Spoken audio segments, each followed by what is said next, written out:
Welcome, everyone, to another episode of the Country Club Leaders Podcast. Today, our guest is Todd Leckrone, Director of Golf of the Atlantis Country Club in Atlantis, Florida. Welcome, Todd. Thank you, Leo. How are you doing today? Doing great. I played golf last night. I played pretty well, so I woke up and I was happy this morning. I guess the round of golf had something to do with it. Amazing what good golf shots, how that mentally that will impact some of our thoughts, right? Right, and those of you who aren't down here in South Florida, it's a little toasty this time of year. You do get used to it, but it is warm. And I was talking to Todd before we hit the record button, and he went through a few outfits yesterday from the perspiration, and I did too. It's in the 90s and it's warm. It doesn't take long to get loosened up if you're outside. And a 2 to 3 outfit day is pretty normal in South Florida this time of year. So Todd, if you could walk us through your journey in the golf business and yourself as a player, you know, starting out as a young boy in the Midwest and then up to the present day here in South Florida, if you could for us. My journey in golf, and you want me to start as a junior golfer? Okay. Right. This could take a while. It's been 50 plus years. But growing up in northern Indiana, it was all about basketball. I didn't know much about golf. But my older brother, who's 4 years older than I am, I think it's probably with like a lot of siblings, anything and I'll talk about a brother, in my case, anything he did, I wanted to do as well. And I wanted to beat him and do it better. So it was pretty natural to be competitive in our household with most things that we did. But yeah, basketball was the big one. But thinking back, I might have been 11 or 12 years of age, and my brother was getting into golf, and we were very lucky to live out in the country. We grew up on a farm, and around my parents' house, we have a couple hundred acres. And my brother and I would go out into the acreage, and he'd hit these golf balls, and I'd try to whack it around a little bit. And we got this brilliant idea that we would design 2 golf holes. We'd take the lawnmower out there, and we'd cut a tee box, and we'd cut a fairway, and we'd lower the mower, and we'd cut a little green out there, and yeah, it was pretty cool. It was like we were golf course designers before we even knew what golf course design was all about. But wow, that's interesting. Yeah, right. So we designed these 2 little golf holes. We had greens, like I said. Now, if you put the stent meter on those greens today, they'd probably run at about 3 or 4 on a stent meter. And it was like a car on I-95. You get on the green, and that car on I-95 is changing lanes. Well, that's what our golf ball did. So, you know, we were able to cut a hole in the ground and put a can in the ground, and we had a flag stick that he had gotten at the local golf course. And so, yeah, we had a 2-hole golf course at our house. So that's kind of how, you know, I got started, was an older brother. But that quickly then, you know, I played in high school and was developing a game and was a decent player. But it wasn't really until I got to college and played in college that I really started to excel at the game and was hanging out with very good players, and that competitive side in me, you know, whatever they were doing, I wanted to try to do it as good, if not better than they. And so got some mentoring from some great people to help me with my game. And after college, still played some college events nationally. Was lucky to qualify for 2 U.S. amateurs, so that was quite an experience. That was really neat. That was like deer in the headlight syndrome there. I had never experienced something like that. Leo, I remember the first U.S. amateur, they announced my name, and here you are on TV, and you read about this stuff and you watch it on TV, but then when you're actually there and involved, I remember my heart was beating so fast and I was perspiring so much that I felt like, my gosh, I can't even hang on to the club. And I looked down the fairway, never forget it. It was at Montclair Country Club in northern New Jersey. And they announce your name, and here I am teeing the ball up, and I barely can keep the ball on the tee because I'm so nervous. And they have ropes on both sides of the fairway, and people are looking over the rope at me getting ready to hit a drive. And I'm thinking, oh my gosh, I might take somebody out here. But I luckily got it out in the fairway, and on we went. So yeah, tournament golf. So Todd, can you go into the process at the time? Because it's not easy qualifying for U.S. Amateur. Can you go through the process of what it took to play in the U.S. Amateur for people that don't know the process? Yeah, sure. Well, national events or state opens, let's call them or classify them as bigger events that you might play in. Normally you have to qualify, and you pay an entry and you sign up to qualify at a site. And in this case, I'll use the U.S. Amateur as an example. Growing up in Indiana, they had, I don't know, maybe half a dozen sites or so of qualifying to then get into the U.S. Amateur. And you might have 75 to 100 players qualifying at a site. And the two sites that I qualified at, or the one site, and I qualified twice, was a place called Crooked Stick. And they've had national championships there, PGA Tour events. So some might have heard of Crooked Stick. That's where I qualified. And I don't remember how many players there were, but like I said, I'm guessing somewhere between 75 and 100 players for 4 spots. And right. The first time I qualified, I was lucky enough to, I actually won in a playoff to be one of those 4 spots to get into the U.S. Amateur. What'd you have to shoot? Do you remember? I don't. I kind of want to say it was right around par, which was at that time on that course, par 72. So for 2 rounds, because you play 36 holes in one day, 144. Okay, yeah. So I'm thinking, wow. Depending on the venue, you're 144, 145, 146, somewhere in that neighborhood. Now, again, that was back then. So right. I think players have gotten better today. I think the depth of play of the fields is better today than maybe it was when you and I, 50 years or 40 years ago doing this stuff. So that from there you went right to the U.S. Amateur? Yes, that's correct. Wow. Once you were nice. One of those 4 qualifiers, you're then in the U.S. Amateur. Like I said, nice. I had never experienced anything like that. And, for me, you get on a plane and you arrive in Newark, New Jersey, and you then shuttle over to the golf course, and there's, I want to say there's 300 players that wow. have qualified, if I remember right. And then the U.S. Amateur, I think it's still this way today. You play 36 holes to then, if you qualify to be in the top 64, you then go into match play. That's the way it was when I played. I think it's still that way today. Right. Interesting. I didn't mean to interrupt you there. Keep on going. No, where were we though? You were playing the U.S. Amateur. You were playing in some amateur events, doing fairly well, and you had just left college. Okay. Well, yeah. Again, kind of following my brother's footsteps, because you were really asking the profession of golf and getting into the golf industry.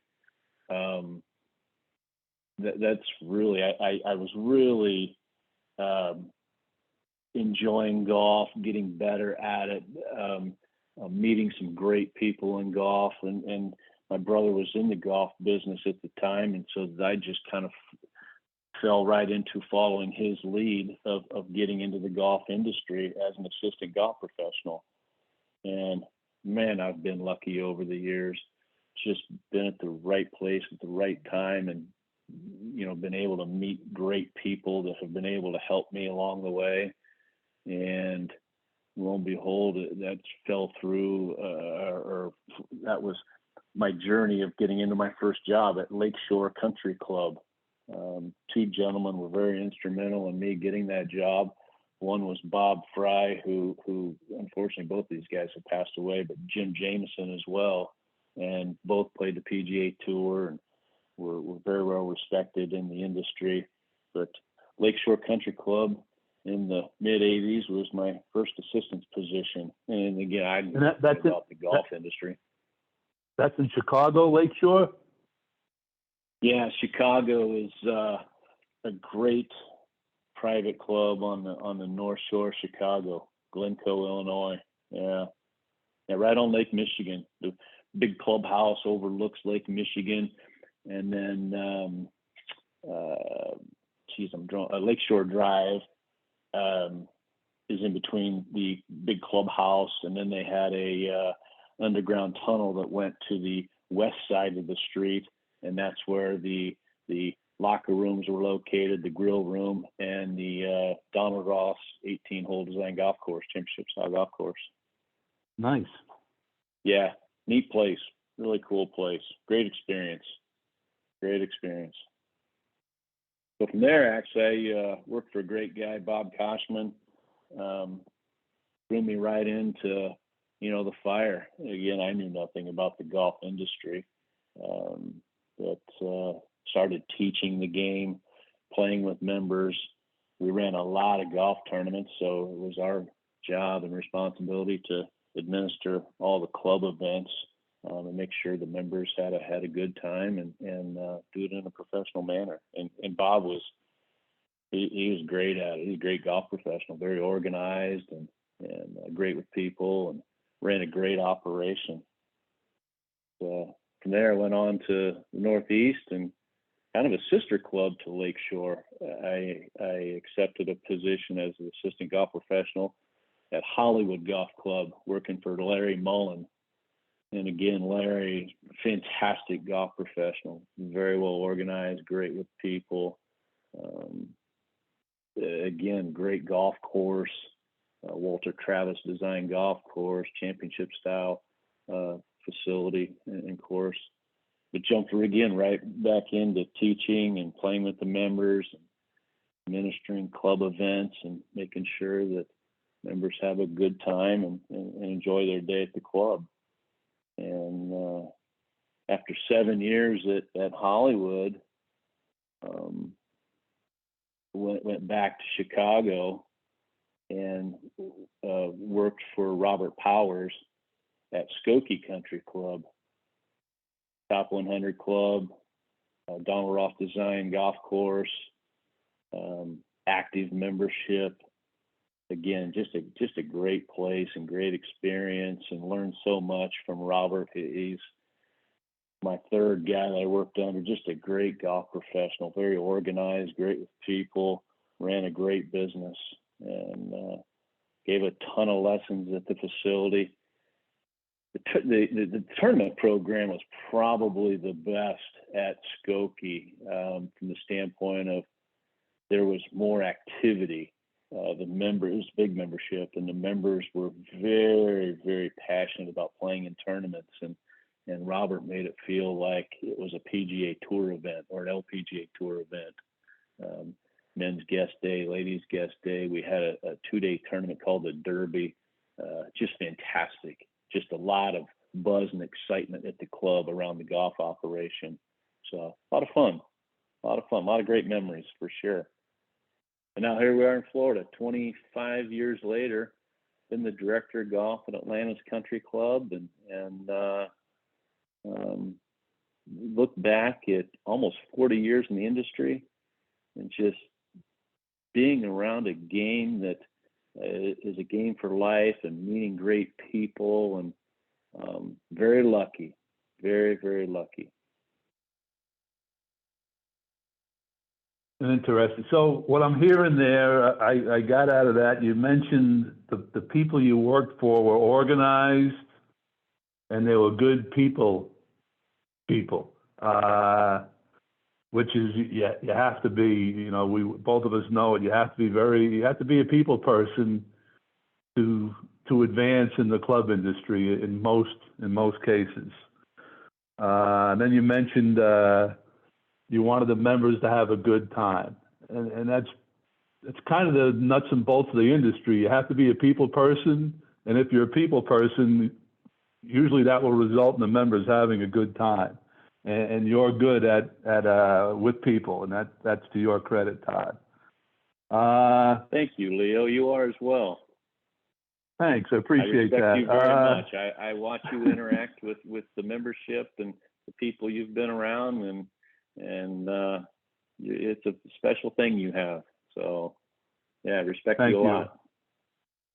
So getting into that people part of it, you know, we're in the hospitality industry, working in the club industry. What's your definition of hospitality?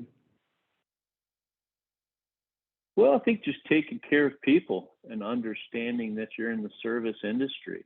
And, you know, let's go back to being in a club, because that's my background and the majority of your background as well. You're there for the membership. And so you're there for their needs and wants. And I always found it pretty easy, really, to take care of the members. I always felt like, again, we're there for them, and if they have a good time during their 2, 3, 4 hours, however long they're at the club, and you can make them laugh and you know, really feel good about themselves, and they go home and they're happy, you know. To me, we've done our job for that day. So I think just taking care of people the way you'd like to be treated, I think that's really my definition of hospitality. Right. I remember when I was a club pro and I was working in New York, and in the winters we'd all come to Florida. All the assistant pros and head pros would head to Florida for the winter months, and most of us would come to Palm Beach County, Florida, and we always would call the Atlantis Country Club at least once or twice during the winter to come over and play. And it was always a treat. You know, the price was a reasonable price for us, and the course was always in nice shape. You know, we all of us had a good time whenever we came to Atlantis, and it continues to today. And it's a lot has to do with you. Who did you follow at Atlantis Country Club, Todd? Well, Jim Simon was the golf professional, and years ago, Jim Jameson was the director of golf. But Jim Simon really ran the day-to-day operation. Jim Jameson was more, because at that time the facility was also selling real estate, and Jim Jameson, just coming off of the PGA Tour, was a pretty well-known name in the golf circles, and they utilized him to entertain people, to bring them to Atlantis Country Club. But wow. I followed Jim Simon, who was the head golf professional. I think Jim was there for 24 years, did a great job, created a culture at the facility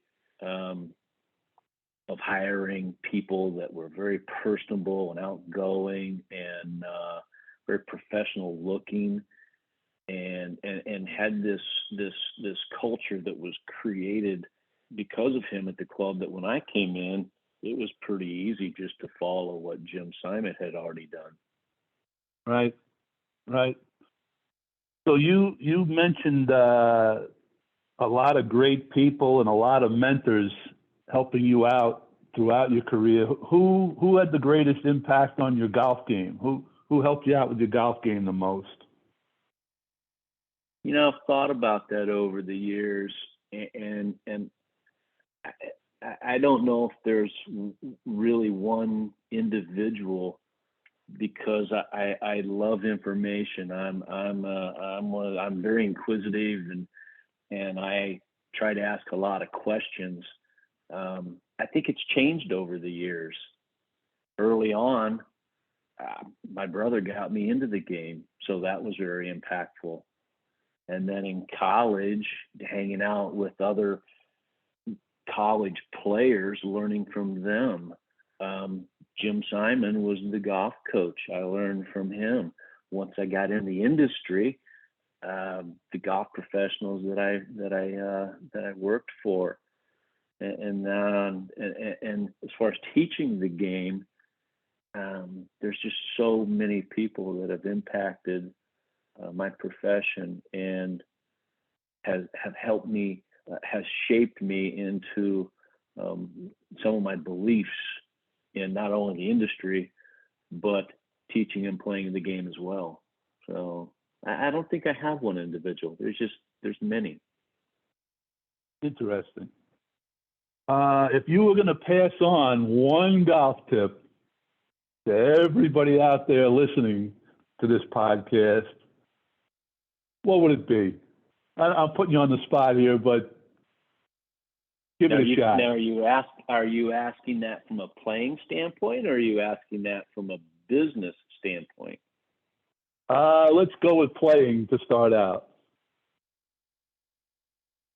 So I will give you a story, which I think you and I will find funny, but it's very impactful, and this would be it.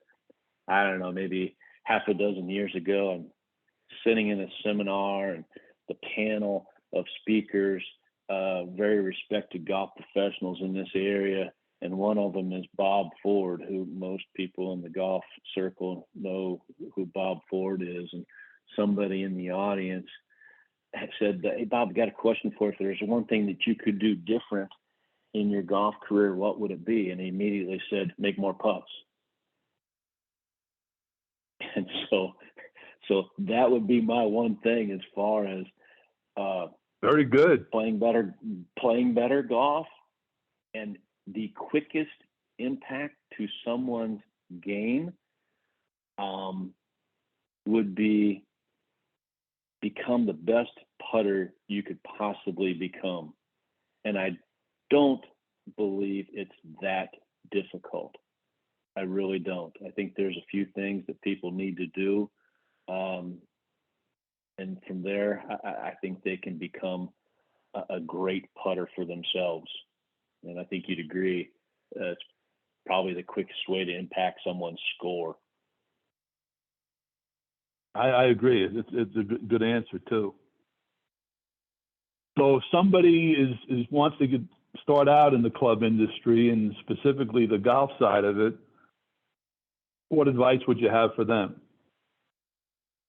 Never stop learning. Ask a lot of questions. I think as I've said and you reiterated, working for great people,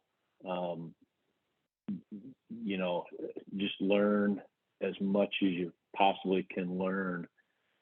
And adding to that, maybe if you're new to the business, don't stay at one facility forever. I personally think maybe spending a few years at a facility and moving to another facility and seeing how someone else runs their business and handles the membership and the culture of that club is shaping you into your career. I think that's good advice. It's not easy for somebody who's not in the golf industry to understand, but in most cases, really good golf professionals move around a lot because they're looking to learn from different people, and it helps, which is the rest of society, maybe not so much today, but 40, 50 years ago, people would latch onto a job and stay at one place forever. And the golf business has always been people moving around, learning new stuff, and then moving on to the next spot. Yeah, I remember, Todd, Leo, go ahead. Go ahead. No, go ahead. I remember years ago, I'd spent a couple of years at Lakeshore, then I spent 7 years at Hollywood Golf Club, and I wasn't really looking to move, but the golf professional at the time told me, he said, look, I need you to move on. He said, you've been here 7 years. You're really holding back the assistants underneath you. And at the time, I didn't really understand it and didn't like it. And I got to go look for another job. But it was the absolute best thing that could have happened to me at that time, because I was very green, still trying to learn.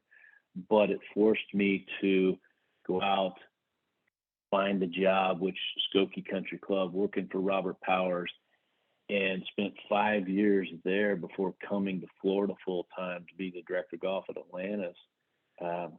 I learned so much more in that 5 years working for an additional person at another club.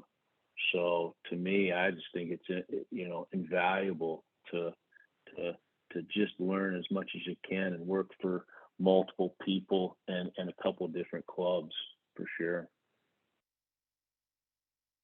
Now, this past week on the PGA Tour, they played in Connecticut, and the scores were very low, and Keegan Bradley won the event. But Rory McIlroy, who came in, I think, 7th, he made the comment that the course, the game has passed it by. It's basically saying it's too short for today's technology. And you're the director of golf at Atlantis Country Club, and you're also part owner.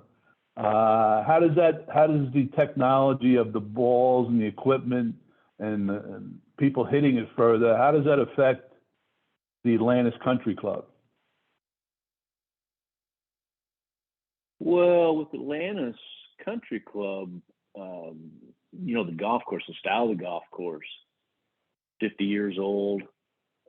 Dick Wilson had an impact on the design, but Robert Simmons was the architect.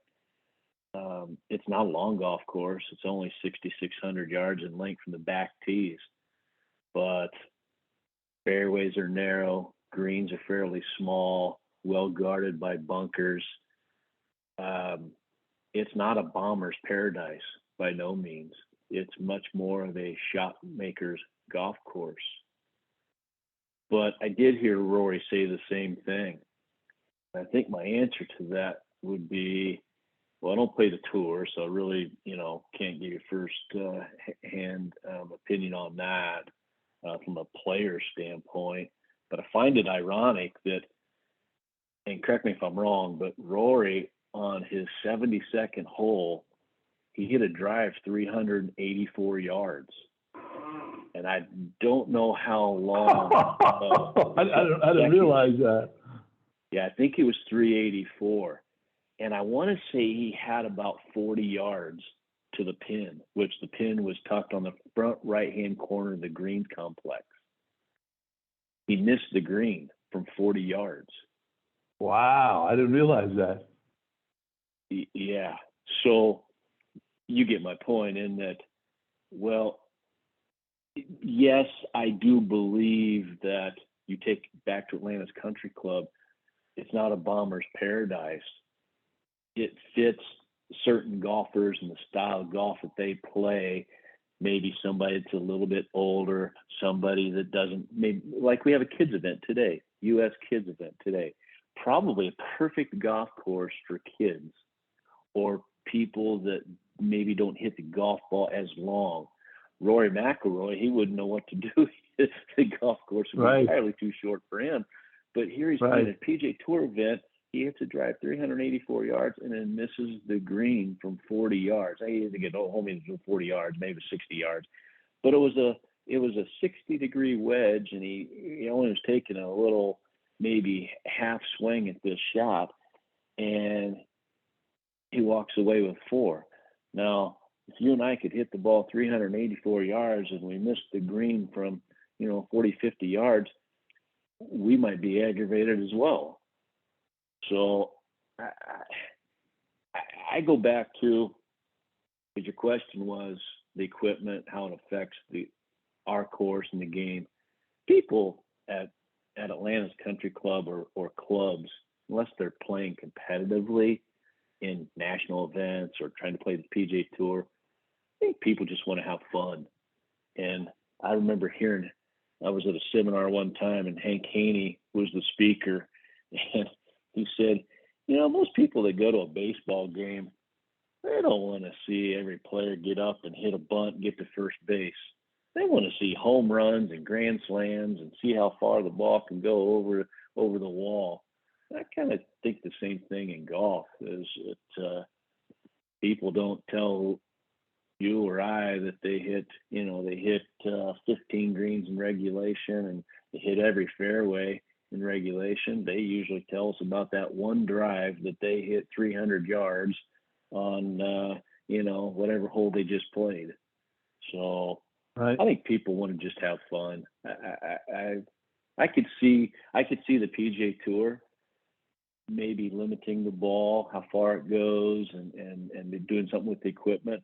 I could see that, but for recreational golf, I hope they don't do anything. So as we're closing up here, Todd, I guess the main thing I got out of all this is you've had a lot of great people and mentors that took an interest in your career and helped you out, basically. And you and I are at that age where we can return the favor to younger people in the industry. And I know one of your assistants, and maybe you can refresh my memory on all this. He's up in Pennsylvania now, working at a club. Can you go into that a little bit? Sure, Dave Gray, yeah, doing great. He's at a top 100 club in Pennsylvania, York Country Club. And what a great guy, new to the business. I had been watching him kind of shape his career at a nearby facility. And when I was looking for an assistant, I had reached out to the individual that Dave worked for at that time and was asking if he would mind if I spoke to Dave about an assistant position. And so long and short was that, I'd hired Dave. He spent 2 years as an assistant at Atlantis Country Club. He quickly moved up the ladder, went to 2 other really great private clubs, and just recently accepted the assistant's position at York Country Club and is doing just fantastic. And I want to say this all happened within about maybe 6 years. And he'll be getting his PGA membership within the year here. And kind of like we were saying earlier, Dave now has worked at 4 different facilities for 4 different people. And I'm sure everybody's shaped and helped him in many different ways, but he's ready for his own head professional job soon. Yeah, happy for him. He's doing great. And that's a great thing about the club industry and the golf side specifically, because what you just said about what you did for Dave, people did that for me. People did that for you. It's people helping people, basically, and not being selfish, saying, hey, look, I want you to work for me forever. They say, no, it's time for you to move on and advance in your career, and I'm going to help you advance in your career. And that's a pretty cool thing about the club industry and the golf industry in particular. To add on that, Leo, sorry to interrupt you, but to add on that, Dave periodically will call me, and we've become very good friends. and we'll reminisce about certain things. And he thanks me for that journey, and it just warms my heart to be able to do that. And yeah, I'm just so blessed and so happy for him as well. That's pretty. It's fun to watch from afar the relationship you have with him, because you do care about him and you have helped him, and he looks up to you and accepts that help, and it's a good relationship. In closing, on behalf of all the golfers in Palm Beach County, me being one of them, thank you and your family for creating and maintaining the Atlantis Country Club. It's a great facility, and a lot of friends and family get together there and enjoy the game of golf at a reasonable price, and the conditions are excellent. And to all the golfers in Palm Beach County, thank you. Thank you, Todd, and your family for putting all that together for us. We appreciate it. Thank you, Leo, and thank you for your friendship. Okay, folks, that wraps up another episode of the Country Club Leaders Podcast. Hope you enjoyed it, and we'll see you next time. Have a good day, Todd. Thank you. You too.